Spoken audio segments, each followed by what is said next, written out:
Welcome back to Shock Capital. और मैंने इस वीडियो में पूरी तरह से कोशिश करी है कि मैं आपको अच्छे से देखिए, स्ट्रैटेजीज पे बिलीव नहीं रखता। ठीक है, लोग वो जो बोलते हैं कि सिग्नल देख के बाय कर लो, सिग्नल देख के शॉर्ट कर लो, 50 तरह का इंडिकेटर अपनी स्क्रीन पे यूज करते हैं। मैं उस तरह का ट्रेडर नहीं हूँ। मैं कोशिश करता हूँ कि मार्केट को आपको और बेहतरीन तरीके से अंडरस्टैंड कराने में मदद करूँ। वही मेरा एम है, वही मेरा गोल है। आशा करता हूँ आपको ये वीडियो पसंद आए। अगर पसंद आए तो लाइक जरूर करें ताकि ये ज्यादातर लोगों तक पहुंचे, क्योंकि यूट्यूब के एल्गोरिदम इस तरह से ही काम करता है। तो प्लीज, अगर वीडियो थोड़ी सी भी अच्छी लगी हो तो आप प्लीज लाइक करें। और अगर आपको लगे ये भी करना है, मतलब काउंटर भी करना है मेरे ओपिनियंस को, थॉट्स को जो मेरे हैं मार्केट को लेके, आप प्लीज कमेंट सेक्शन में एक नेगेटिव कमेंट करके उसे काउंटर भी कर सकते हैं। अगर आप उसे डिसएग्री करते हैं तो वीडियो को डिसलाइक भी कर सकते हैं। मगर आप जब ये वीडियो देख रहे हैं तो मुझे पता होना चाहिए कि ये वीडियो आपको किस तरह से मदद कर रहा है या मदद नहीं कर रहा है। Thank you so much for watching this video. Market में क्या वर्क करता है ना, आज मैं आपको एक स्ट्रैटेजी देने वाला हूँ और मार्केट में क्या वर्क करता है उसके बारे में बताने वाला हूँ। देखिए, मार्केट मैं किस तरह का ट्रेड करता हूँ वो मैं आपको बताता हूँ। मैं एक ट्रेंड ट्रेडर हूँ। I only trade when there is a trend. ठीक है, अब ट्रेंड किस तरह का हो सकता है मेरे भाई? ट्रेंड इस तरह का हो सकता है, ट्रेंड इस तरह का हो सकता है, और इस तरह का अगर हुआ तो इसे हम लोग कंसोलिडेशन जोन बोलेंगे। तो मेरा सिस्टम क्या कहता है पता है? मेरा सिस्टम ये कहता है कि जब एक अप ट्रेंड है ना, तो अगर वो अपने हायर हाइज को मेंटेन कर रहा है, अपने हायर हाइज को मेंटेन करके जा रहा है, तो मैं ये पूरा राइड करना चाहूँगा और इसी राइड में मैं ज़्यादा से ज़्यादा पैसे कमाता हूँ। ठीक है, इसी राइड में, मतलब कहने का मतलब ये है कि मान लीजिए there is a up trend. Up trend ऐसे होता है, तो ये इसका हाई हो गया, ये अब ये इसमें आके सपोर्ट लिया, फिर इसने एक हाई बनाया, अपने इसको तोड़ा। तो अगर मुझे कंफर्म हो गया कि there is an up trend, तो मैं उस अप ट्रेंड को कंटिन्यू खेलता हूँ। मैं क्या करता हूँ, फ्यूचर्स के कुछ लेता हूँ लॉट, या फिर ऑप्शंस को सेल करता हूँ, इन दोनों में से कोई एक। तो क्या होता है, अगर फ्यूचर आप लेते हो तो आप लॉन्ग टर्म खेल सकते हो, ऑप्शन सेलिंग करते हो तो वीकली या मंथली भी कर सकते हो। ठीक है, तो उसमें प्रॉफिट्स आपके बढ़ जाते हैं, प्रॉफिट की प्रोबेबिलिटी बढ़ जाती है। तो यूजली मैं एक ट्रेंड ट्रेडर हूँ। अब मैं आपको समझाता हूँ कि ट्रेंड ट्रेडर कैसे होता है। देखिए, कभी कभी क्या होता है ना, जैसे मान लीजिए हम लोग ड्रॉ करते हैं क्या, एरिया ऑफ इंटरेस्ट। अब आपको समझना होगा कि AOI क्या होता है। AOI, एरिया ऑफ इंटरेस्ट, क्या होता है? देखिए, मैं अपने चार्ट्स में ज़्यादा कुछ ड्रॉ करना पसंद नहीं करता। मैं सिर्फ ड्रॉ करता हूँ लाइंस, हॉरिजॉन्टल लाइंस, बस। मैं ना ट्रेंड लाइन ड्रॉ करता हूँ ना कुछ, और उसके बाद मैं बस मोमेंटम को फॉलो करके ट्रेड लेता हूँ। अब एरिया ऑफ इंटरेस्ट क्या है? मान लीजिए ये एक एरिया है, ठीक है, जहाँ से प्राइस बार बार रेस्पेक्ट हुआ है। ठीक है, और ये एक एरिया है जहाँ से भी प्राइस बार बार ऊपर गया है। ठीक है, बार बार ऊपर गया है। अब ये जब मेरा जोन है ना, तो अगर मुझे ब्रेकआउट करना है, ब्रेकआउट, मैं क्या करता हूँ, यूजली अगर यहाँ से प्राइस रेजिस्ट होता है ना, तो मैं यूजली इस तरह का रेजिस्टेंस ट्रेड्स को अवॉइड करता हूँ। मतलब मैं रिट्रेसमेंट में नहीं चलता। क्यों नहीं चलता, उसके पीछे का मैं रीज़न बताता हूँ। सपोज आप मान लो कि आपको पता चल गया कि मार्केट एक अप ट्रेंड में है। जब आपको पता चल जाए मार्केट एक अप ट्रेंड है ना, तो यूजली आप सोचते हो कि आप बाई करने जाओगे। ठीक है, आप बाई का सेंटीमेंट बना के आते हो। मैं एवरी डे 90% बाई रहूँगा। जब मुझे पता चल जाए कि मार्केट अप ट्रेंड में है, मैं तभी डाउन ट्रेंड जाऊँगा जब मार्केट के जो लोज हैं, ये जो लो है, ये जो लो है, ये जो लो है, ये धीरे धीरे करके चैलेंज होना शुरू हो जाए। या फिबोनाची रिट्रेसमेंट में हम लोग देखें कि अरे ये बहुत ज़्यादा चैलेंज्ड हो गया है, अब ये हो सकता है गिर जाए। क्योंकि उसका मतलब, कहने का मतलब क्या है कि मार्केट में मान लो कि एक अप ट्रेंड है, अप ट्रेंड है, अब वो गिरा, वो 50% से ज़्यादा गिर गया है, 62-70% गिर गया है। तो इसका मतलब देयर इज़ अ चांस कि मार्केट अब क्या करे, रिवर्सल हो जाए, पैटर्न रिवर्स हो जाए। ये मैं आपको लाइव चार्ट्स में भी दिखाऊंगा, मगर पहले मैं आपको ड्राइंग से अच्छा से समझा दूं कि क्या मैं सोचता हूँ। अब मान लो कि आपको पता चल गया है कि मार्केट बड़े टाइम फ्रेम पे एक अप ट्रेंड पे है। ठीक है, मगर यहाँ पे एक अच्छा एरिया ऑफ इंटरेस्ट है। अब यहाँ से ये रेजिस्ट कर रहा है, तो इसका मतलब कि रिवर्सल के चांसेस हो सकते हैं। मगर मैं यहाँ से ही रेजिस्ट करेगा, इसी से ही शॉर्ट करना शुरू नहीं कर दूंगा। और अगर शॉर्ट करूंगा भी तो अपने क्वांटिटीज़ बहुत ही मिनिमलिस्टिक रखूँगा, क्योंकि मैं इसके कहते हैं रिट्रेसमेंट ट्रेडिंग। क्या कर रहा है, एरिया ऑफ इंटरेस्ट पे जाके लग रहा है और वहाँ से वो रिट्रेस हो रहा है। तो मैं रिट्रेसमेंट ट्रेडिंग ज़्यादा नहीं करता, मैं ब्रेकआउट ट्रेडर हूँ, मैं ब्रेकआउट पे करता हूँ। मेरे लिए सबसे अच्छा सिनारियो क्या होगा कि ये एरिया ऑफ इंटरेस्ट है, मार्केट एक अप ट्रेंड में, और इसको ये ब्रेक कर दे, तो इस ब्रेक पे मैं एक और ट्रेड अच्छा सा इनिशिएट कर सकता हूँ। तो मैं इस तरह से सोचता हूँ, ठीक है। अब रिट्रेसमेंट ट्रेडिंग में क्यों नहीं करता, क्योंकि रिट्रेसमेंट ट्रेडिंग में अक्सर क्या होता है ना सर, कि आप एक प्रॉपर एसएल को मेंटेन नहीं कर पाते। अब मेरा क्या है बोलिए तो, मैं एसएल जो होता है मेरा, वो हमेशा प्री डिसाइडेड होता है। मेरा जो प्रॉफिट है वो भी प्री डिसाइडेड होता है, मेरे जो क्वांटिटीज़ है वो भी प्री डिसाइडेड होते हैं। अगर आपके पास ये तीनों चीज़ अगर प्री डिसाइडेड नहीं है, आप इन तीनों चीज़ में बहुत फिकल होते हो, मान लो कभी आप 250 क्वांटिटी करते हो, कभी आप 400 क्वांटिटी कर देते हो। मैं ऑप्शन सेलिंग की बात नहीं बता रहा, मैं फ्यूचर्स की बात बता रहा हूँ। जब आप 250 से 400 क्वांटिटी, मतलब आपका जब जैसा मूड हो रहा है तब वैसा आप क्वांटिटी ले रहे हो। तो अगर आप वैसे क्वांटिटी अगर लेते रहोगे ना, अगर आप ये सब चीज़ों में प्री डिसीजन नहीं रखोगे तो ज़्यादा फिकल रहोगे, तो ट्रेड आप ट्रेड को कंट्रोल नहीं करोगे, ट्रेड आपको कंट्रोल करेगा। मान लो आपको ट्रेड में प्रोबेबिलिटी ज़्यादा दिख रही है, आपने क्वांटिटी ज़्यादा बढ़ा दिया। मान लो आपको ट्रेड में प्रोबेबिलिटी कम दिख रही है, आपने क्वांटिटी कम कर लिया। पोजीशन साइजिंग इसे ही कहते हैं। मगर क्वांटिटी कम करना मुझे समझ में आता है, मगर क्वांटिटी बढ़ाना मुझे समझ में नहीं आता। कहने का मतलब ये है कि जस्ट बिकॉज आपके पास वो स्केलेबिलिटी की ऑप्शंस है, आप क्वांटिटी को फ़ौरन बढ़ा नहीं सकते। आपको एक सिस्टमैटिक वे से चलना पड़ता है। आप क्वांटिटी को कमाने का क्या मतलब है, मान लीजिए कि मैंने जो अभी तक ट्रेडिंग सीखा है, मुझे लगता है कि there are 2 kinds of trade according to me. एक होता है राइडिंग अ ट्रेंड। जो भी ट्रेडर लोग ट्रेंड राइड करते हैं वो लोग बड़ा पैसा कमाते हैं, क्योंकि वो लोग बड़े टारगेट्स के लिए जाते हैं। बड़ा टारगेट्स होता है उनका, 1000 पॉइंट का, 1500 पॉइंट का। बैंक निफ्टी की बात बता रहा हूँ कि वो कंटिन्यू ट्रेड को रन करते हैं। और कुछ तरह के ट्रेडर होते हैं जो BTST करते हैं या STPT करते हैं या इंट्राडे करते हैं, जो कि एक प्रॉपर ट्रेड करते हैं और वापस उसी दिन में क्लोज करके लॉस या प्रॉफिट अपने घर बैठ जाते हैं। जो ट्रेंड को राइड करने में बिलीव नहीं रखते, everyday as it is trade करते हैं, ठीक है। तो दोनों ही ट्रेड अच्छा है, ठीक है।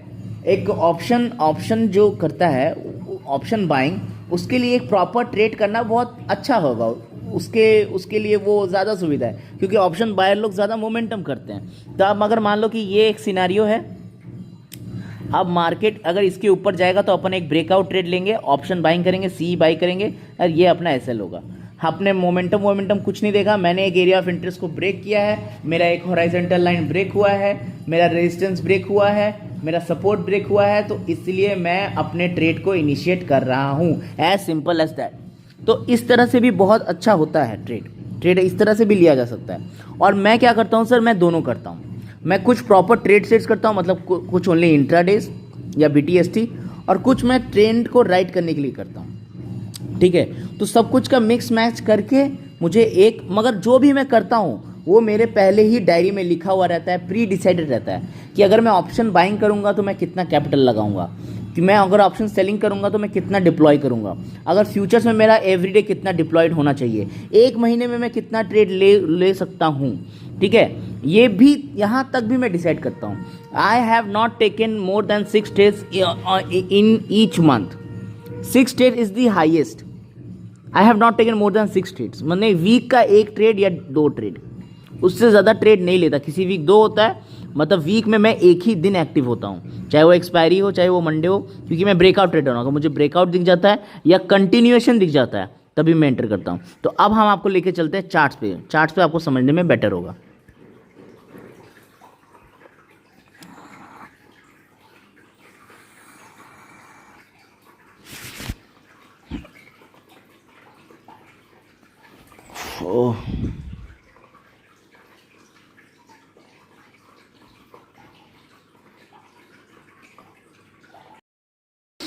हाय गाइस, तो हम लोग आ गए हैं चार्ट पे, ठीक है।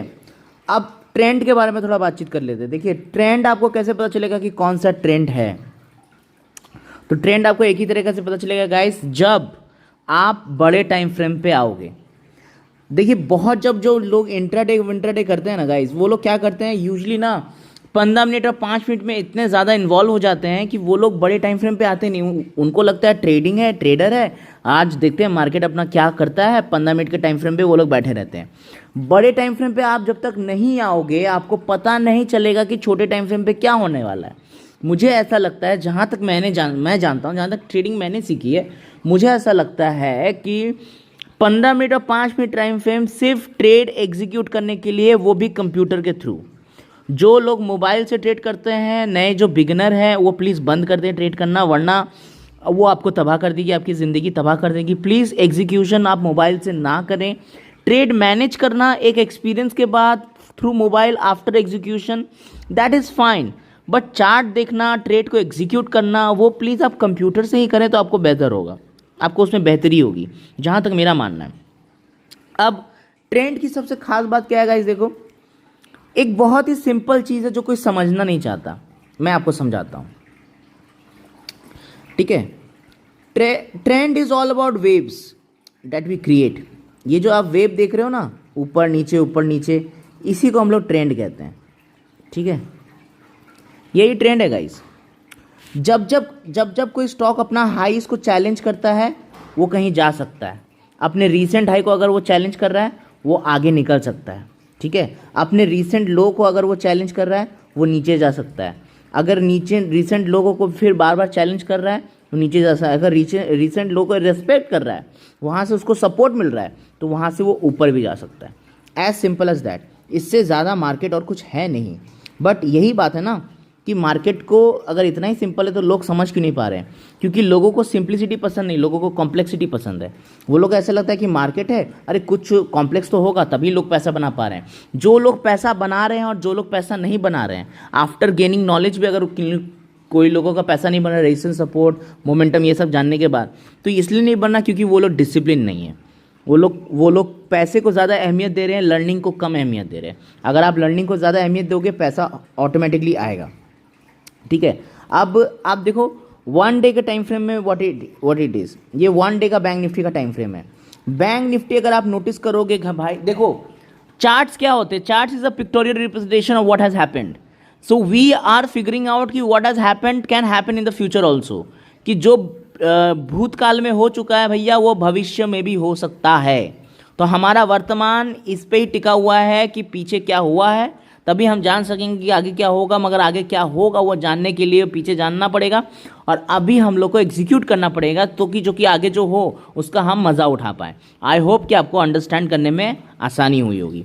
तो मैं आपको एक चीज़ बता देता हूँ, ध्यान से आप देखिएगा कि ये जो एरिया है मेरे भाई, it's a high, bank Nifty का हाई है, जहाँ पे बैंक निफ्टी दोबारा आ चुका है। अब मुझे ऐसा लगता है मेरे दोस्त, मुझे क्या लगता है, मुझे ऐसा लगता है कि ये जो एरिया है बहुत ही क्रूशियल एरिया है, और ये बिगड़ सकता है। कहने का मतलब है यहाँ से मामला बिगड़ सकता है। बिगड़ इन सकता है इन द सेंस कि अब मान लो बैंक निफ्टी नीचे गिर सकता है। उसका 2 कारण है। पहला बात, अपने हाई पे पहुँच गया ये, लास्ट प्रीवियस हाई। अब यहाँ से मुझे नहीं लगता अगर ब्रेकआउट कर दे तो ये ऊपर भी जा सकता है। तो 2-3 सिनारियो है। अगर मान लो ये ब्रेकआउट देता है ऐसे, तो इस जगह से वो फिर नीचे आ सकता है। हो सकता है पूरा राइड ना करे, क्योंकि आगे कुछ है नहीं, आगे कुछ है नहीं, ये उसका ऑल टाइम हाई है। और अगर यहाँ से अगर ये ब्रेकआउट ना कर पाए और अगर यहाँ से रेजिस्ट करे, तो ये फिर नीचे आ सकता है, ठीक है। मतलब ये जो पूरा ट्रेंड राइड हुआ है, इसका 50% कम से कम नीचे आ सकता है। 50% आने के बाद अगर ये फिर ऊपर चला जाए, तो हम समझेंगे कि ये ट्रेंड फिर रिवर्सल नहीं हो रहा है, ये कंटिन्यू हो सकता है। मगर 50% आने के बाद अगर और नीचे जाना शुरू हो जाए, इसके नीचे ही वो ट्रेड होना शुरू हो जाए, तो हम तब समझेंगे कि मेरा ट्रेंड कंप्लीटली रिवर्स्ड हो चुका है। बट इतना काफ़ी है क्या गाइस? देखिए गाइस, मैं मार्केट में न्यूज़ फॉलो नहीं करता, मैं नई टीवी देखता कि क्या हुआ है, कौन सा ट्रीटी साइन हुआ है, क्या इन्फ्लेशन हुआ है, यूएस में क्या इन्फ्लेशन का असर पड़ेगा इंडिया में, मैं ये सब नहीं देखता। मैं ये सब की खबरें भी नहीं रखता, टू बी वेरी ऑनेस्ट। मुझे ये सबसे कोई फ़र्क नहीं पड़ता, मैं सिर्फ चार्ट देखता हूँ। चार्ट में अगर कुछ है, मेरे लायक कुछ है, तो वो दिख जाएगा। अगर मुझे न्यूज़ देने की कोई ज़रूरत नहीं है। अगर चार्ट बोल रहा है कि आगे जाके मैं गिर सकता हूँ, तो न्यूज़ में वो ऑलरेडी आ गया होगा। बट अगर चार्ट बोल रहा है कि वो आगे जाके गिर सकता है, तो वो गिर जाएगा। तो मैं चार्ट पे ज़्यादा फॉलो करता हूँ, न्यूज़ पे फॉलो नहीं करता। तो चार्ट में मैं क्या फॉलो करता हूँ, सिर्फ वन डे देख के इतना जजमेंट काफ़ी है गाइस। आप अपना एक पैसा लगाओगे, 1 रुपये 2 रुपये 10 रुपये 1 लाख रुपये 2 लाख रुपये 20 लाख, कोई भी पैसा लगाओगे, बस वन डे में आके बस ये देखना काफ़ी है, इतना रिसर्च से हो जाएगा, नहीं होगा। तो यहीं पर ही लोग मार खा जाते हैं। आप अब 1 वीक में आओ। 1 वीक में हम लोग क्या देखते हैं गाइस पता है? चार्ट का कलर ऐसा क्यों हो गया?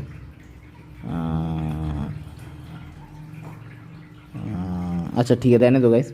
ठीक है, 1 वीक में हम लोग क्या देखते हैं पता है गाइस? 1 वीक में हम लोग सिर्फ देखते हैं कि किस तरह से कैंडल्स क्या है। आप अगर 1 वीक का कैंडल देखोगे गाइस कि इसमें काफ़ी अच्छा रिजेक्शन आया 1 वीक में।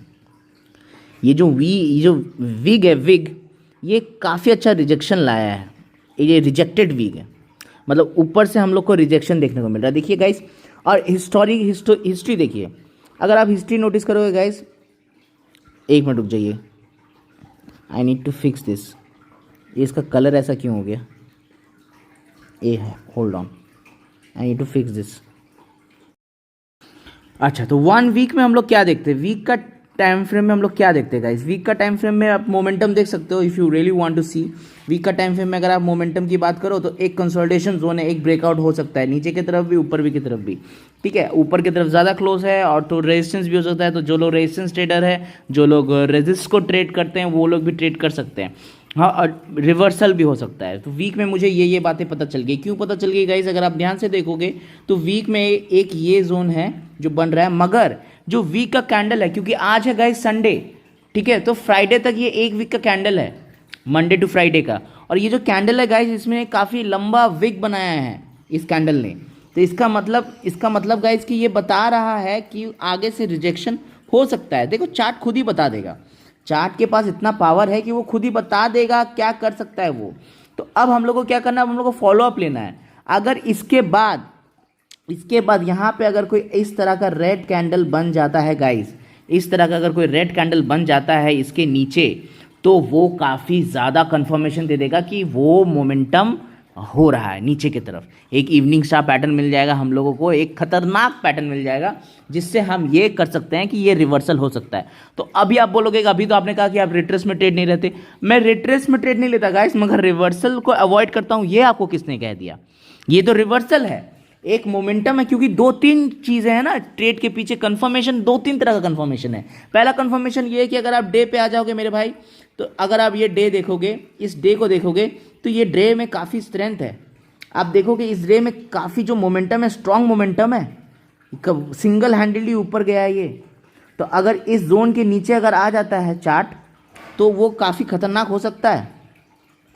कहने का मतलब ये है कि अगर ये यहाँ से गिरना चालू कर दे, यहाँ से अगर ये गिरना चालू कर दे, तो ये इस तरह से गिर सकता है, क्योंकि ऊपर में रेजिस्टेंस है, एरिया ऑफ इंटरेस्ट से रिजेक्शन मिल रहा है, डे का टाइम फ्रेम भी मिल रहा है, वीक का टाइम फ्रेम भी मिल रहा है, और एक पैटर्न भी बनते हुए दिख रहा है, ऊपर से रिजेक्शन हमें मिल चुका है। इतने सारे कन्फर्मेशंस को हम अवॉइड नहीं कर सकते, तो हम एक ट्रेड ज़रूर इनिशिएट करना चाहेंगे मेरे भाई।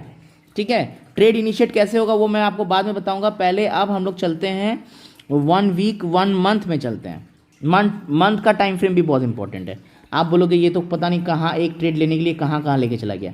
आप मंथ में एक चीज़ नोटिस किए होगा इस कि जब दो टॉप्स बने हैं, तब वहाँ से मार्केट रिजेक्ट हुआ है। आप इधर भी देख लो, जब 2 टॉप्स बने हैं, एक मार्केट को हल्का सा रिजेक्शन आया और लंबा खासा रिजेक्शन, बड़ा रिजेक्शन। अभी भी आप देखोगे कि यहाँ पे 2 टॉप्स हो रहा है। हो सकता है मार्केट कल के डेट में बहुत ज़्यादा फॉल कर जाए, करीबन 800, 1000, 900 पॉइंट, ऐसा भी हो सकता है। अब ये सब होने की बातें हैं, हो तो कुछ भी सकता है, बट मार्केट में मैं एक फ्यूचर में नेगेटिविटी स्पॉट कर पा रहा हूँ। तब तक कर पा रहा हूँ गाइस, तब तक ये मेंटेन है। ये एरिया जब तक मेंटेन है गाइस, तब तक मैं एक मार्केट में नेगेटिविटी स्पॉट कर पा रहा हूँ। I am not going to trade if it will not go above this line. अगर ये इसके ऊपर नहीं गया, then I am not going able to trade the market. The amount is 41,856.95। मतलब 900 के ऊपर जब तक मार्केट नहीं रहेगा, 42,000 के पास जब तक मार्केट नहीं रहेगा तब तक अपन उसको ट्रेड नहीं कर सकते बाइंग एरिया में। अगर आप मुझसे अभी पूछोगे, I am completely negative in the market, I am expecting a negative move, as simple as that. क्योंकि मंथ के टाइम फ्रेम पे अगर आप देखोगे गाइस, तो मंथ के टाइम फ्रेम पे एक ट्रेंड राइट हो गया, अब एक रिवर्सल की उम्मीद की जा सकती है।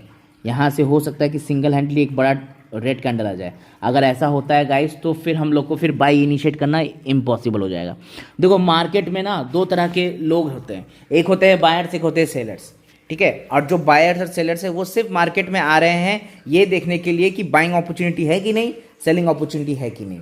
अब कुछ दो तरह के लोग क्या करते हैं गाइस, दो तरह के लोग कुछ इस तरह का करते होंगे।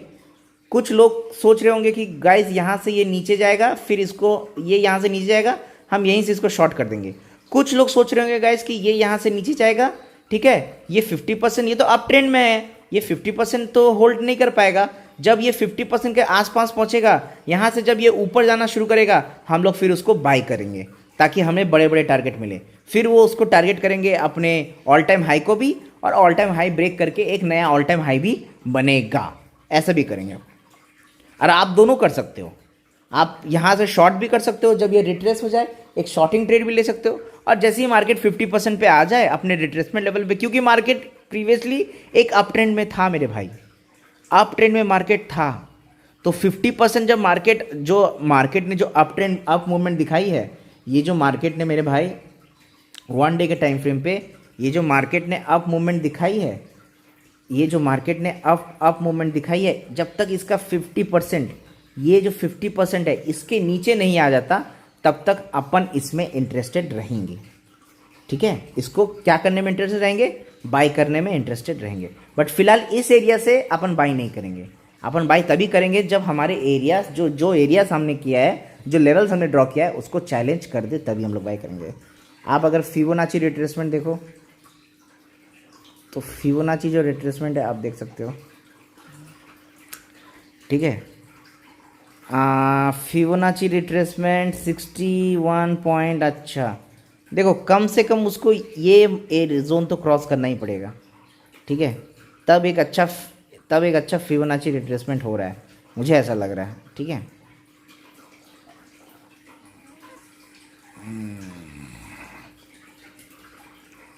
ठीक है, ये एरिया देखो, ये जो एरिया है, ठीक है, ये एरिया हो गया इसका 30, ये एरिया अगर मार्केट पहुंचता है तो हम लोग कुछ करने का सोच सकते हैं। आप लाइन ड्रॉ कर लो, यहाँ पे लाइन ड्रॉ कर लो।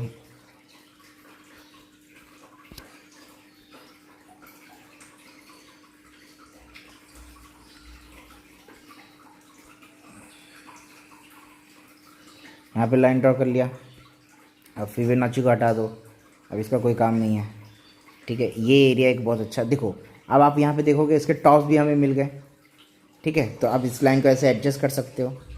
ये एरिया जो है एक क्रूशियल एरिया है, क्योंकि यहाँ पे कुछ टॉप्स भी हैं, ठीक है। तो देखा आप सब, अगर आप कड़ी से कड़ी मिलाओगे आपको सब मिल जाएगा। मार्केट में कोई गोल्डन रूल नहीं है, कोई रॉकेट साइंस नहीं है। मार्केट सिर्फ दो चीज़ों से चलता है, discipline and experience, discipline and experience. अगर you have the best strategy in the world with जिसकी एक्यूरेसी 90% भी है, मगर अगर आपके पास डिसिप्लिन नहीं है, तो वो जो 10% जिसमें उसकी एक्यूरेसी अच्छी नहीं है, उस 10% में भी आप बहुत अपना अकाउंट पूरा ब्लो कर सकते हो, अपना बहुत बड़ा पैसा खो सकते हो। Market is all about discipline and experience, discipline and experience, and this is the strategy for now guys. Please practice करो, प्लीज़ समझो, ट्रेंड को समझो, मोमेंटम को समझो, हॉरिजॉन्टल लाइंस को ड्रॉ करना सीखो, प्राइस एक्शन को सीखो, पैटर्न अगर आप ट्रेड करना चाहते हो तो पैटर्न भी देखो, high level of price action सीखो, कैंडल स्टिक पैटर्न सीखो, ये सब इंपॉर्टेंट है। Evening star, morning star, weeks क्या होता है, रेजिस्टेंस क्या, सॉरी रिट्रेसमेंट क्या होता है, ठीक है, बड़े वीक का मतलब रिजेक्शन है, वो कैसे हम लोग समझेंगे। मार्केट बायर्स कहाँ से इंटरेस्टेड हैं बाई करने में, सेलर्स कहाँ से इंटरेस्टेड है बाई करने में, बायर्स और सेलर्स का साइकोलॉजी को समझो, बायर्स और सेलर्स का जंग को समझो, कंपटीशन को समझो। क्योंकि अगर आप ये समझ गए तो आपको ऐसा बहुत कुछ है जो आपको एक्सप्लेन नहीं करना पड़ेगा, आप अपने आप ग्रो करते रहोगे। जैसे कुछ चीज़ें होती है टेक्निकल्स होती है, तो वो टेक्निकल चीज़ ना जैसे मुझे बहुत सारी चीज़ें पता है टेक्निकल्स में, मगर मैं जब एक्सप्लेन करने जाता हूँ मेरे पास वो है नहीं, क्योंकि बहुत सारे ऐसे ट्रेड्स हैं मेरे लाइफ में जो मैंने लिए हैं। अगर कोई मुझे बोले कि आपने ये ट्रेड क्यों लिया, तो मेरे पास उसका साइकोलॉजिकल रीज़न है, टेक्निकल रीज़न शायद नहीं है। तो कहने का मतलब ये है कि टेक्निकली अगर आप स्ट्रांग भी हो, मगर अगर साइकोलॉजिकली वीक हो तो आप कभी पैसा नहीं बना सकते। और टेक्निकली आप बहुत स्ट्रांग हो और साइकोलॉजी भी बहुत स्ट्रांग है आपकी, तभी आपका पैसा बनेगा। और टेक्निकल्स मान लो अगर आपको 50% ही मार्केट आता है, सिर्फ हॉरिजॉन्टल लाइन ही ड्रॉ करने आता है, सिर्फ एरिया ऑफ इंटरेस्ट ही समझ में आता है, और आप कुछ और एक ही टाइम फ्रेम पे आप कर रहे हो, 15 मिनट के टाइम फ्रेम पे, आप बड़े टाइम फ्रेम पे जा भी नहीं रहे हो, तब भी देयर इज अ चांस कि आप पैसा बना लोगे। मगर बिना साइकोलॉजी का, बिना रिस्क मैनेजमेंट का आप पैसा नहीं बना पाओगे। So discipline and experience, discipline and experience. अब आते हैं 15 मिनट के टाइम फ्रेम पे। प्लान ऑफ एक्शन क्या है? प्लान ऑफ एक्शन क्या है? 15 मिनट के टाइम फ्रेम पे हम लोग आते हैं। अगर आप 15 मिनट के टाइम फ्रेम पे अगर आप आते हो तो आप एक चीज़ नोटिस करोगे, ठीक है, ये है 15 मिनट का टाइम फ्रेम मेरे गाइस, ठीक है। मार्केट एक ऑलरेडी लोअर लो बना के नीचे आ रहा है, बहुत अच्छा। अब मान लो किसी ने यहीं पर ही जज कर लिया होता मार्केट को तो कितना अच्छा होता, मगर नहीं। मुझे ऐसा लगता है कि मार्केट में पहले आने का कोई मज़ा नहीं है। लोग कहते हैं ना कि जहाँ से मार्केट गिरा है मैंने वहीं से बाई किया। You don't have to find the tops and the bottoms. आपको टॉप एंड बॉटम फाइंड करने का जरूरत नहीं है। बहती गंगा में हाथ धोने का भी कोई एक मतलब होता है कि जब गंगा बहने लगे तब हाथ धोना, बहने से पहले हाथ मत धोना। तो कहने का मतलब ये है कि अब मार्केट में एक नेगेटिविटी 15 मिनट के टाइम फ्रेम पे आ चुकी है। अब इसके लोज अगर चैलेंज होते रहें तो अगर इसके नीचे अगर मार्केट गया मेरे दोस्त, तो मैं सिंगल हैंडेडली मार्केट को शॉर्ट करूंगा। अभी मार्केट एक मोमेंटम में है, अभी मार्केट इसके ऊपर भी जा सकता है। मैं तभी मार्केट को शॉर्ट करूंगा जब मुझे ऐसा लगेगा कि मार्केट में बड़ा पैसा है, बड़ा पैसा आ सकता है। आप समझे मेरी बात को? तो मार्केट में पहले वेट करो। आप बहुत जन सोचेंगे कि अगर मैं सोचो यहीं से एंटर कर लिया होता तो कितना अच्छा होता, मुझे कितना पॉइंट मिल जाता अगर मैं ये सोच लेता कि मैं यहाँ से, मगर यहाँ से आपको पता था कि मार्केट ये ऊपर जाएगा। मार्केट हमेशा प्रोबेबिलिटी पे चलती है। किस पे चलती है मेरे भाई? प्रोबेबिलिटी पे। आप देखो यहाँ से इसका प्राइस रेंज क्या है। अगर किसी ने इसको यहाँ से ये क्या, आई एम वेरी सॉरी, इसका प्राइस रेंज क्या है? इसका प्राइस रेंज है करीबन, देखो कितना पॉइंट्स गिरा है, हाँ 1000 पॉइंट है, 1300 पॉइंट गिरा है। चलो आप 1000 पॉइंट भी कैप्चर करते, एक लॉट पे आपका 25,000 रुपये आता फ्यूचर्स में। मगर पहले मार्केट को वीक होने दो। मार्केट एक अप ट्रेंड में है। अभी भी मैं नहीं कहूँगा कि मार्केट वीक है। मार्केट ने वीक होने की ये बता दी है कि आगे चल के वो वीक हो सकता है, बट अभी भी मैं नहीं कहूँगा। मार्केट हो सकता है कि यहाँ से ऐसे ऐसे फ्लो कर जाए, ठीक है, और मार्केट क्या करे, कंसोलिडेशन जोन में चला जाए। क्योंकि मार्केट एक तो मूव किया है, बहुत स्ट्रॉन्ग अप ट्रेंड में मूव आया है मार्केट का। और मार्केट यहाँ पे अगर आप देखोगे कि सिर्फ अप ट्रेंड ही गया है, गैप अप ओपन हुआ है, तो इसका मतलब एक ये सब सारे जो गैप्स को फिल करने मार्केट ज़रूर आएगा। ऐसा हो नहीं सकता कि मार्केट ना आए। तो वेट करो गाइस, मार्केट में नेगेटिव साइड में भी आपको एक अच्छा ट्रेड मिलेगा। तो यही है मेरी एनालिसिस। देखिए मैंने मंडे का एनालिसिस भी कर दिया और आपको एक स्ट्रैटेजी भी दे दी। आप ये सब ट्रेनिंग करो, ये सब के ऊपर ध्यान दो, इंशाल्लाह आप ग्रो करोगे। Thank you so much.